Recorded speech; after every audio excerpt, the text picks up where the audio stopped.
We start on the left-hand side, and we have some macros here that allow you to just come in on the morning and press a single button and configure the whole system. You get to define what you want to have happen, including what channel each set-top box is on, your cable and satellite boxes, what source is being viewed on each display. Also, we have the power off there as well that does everything all in a single swipe or a single button press.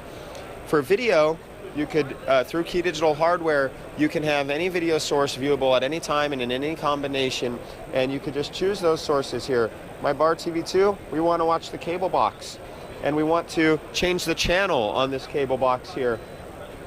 Compass control embraces all of the modern swipe features and functionality, the gesture control of the iOS control system, or of tablets as well. And then audio, choosing what zone and what source you'd like to listen to, and even controlling that volume.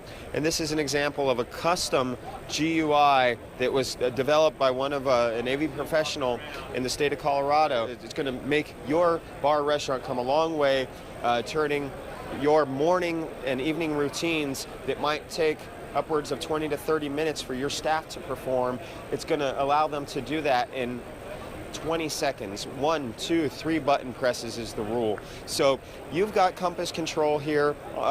You've got an interface in your hand that is user-friendly, and in order for you to find out more information, you just head on over to www.iwantcompass.com or keydigital.com, and we're going to set you up with the right professionals in your neck of the woods.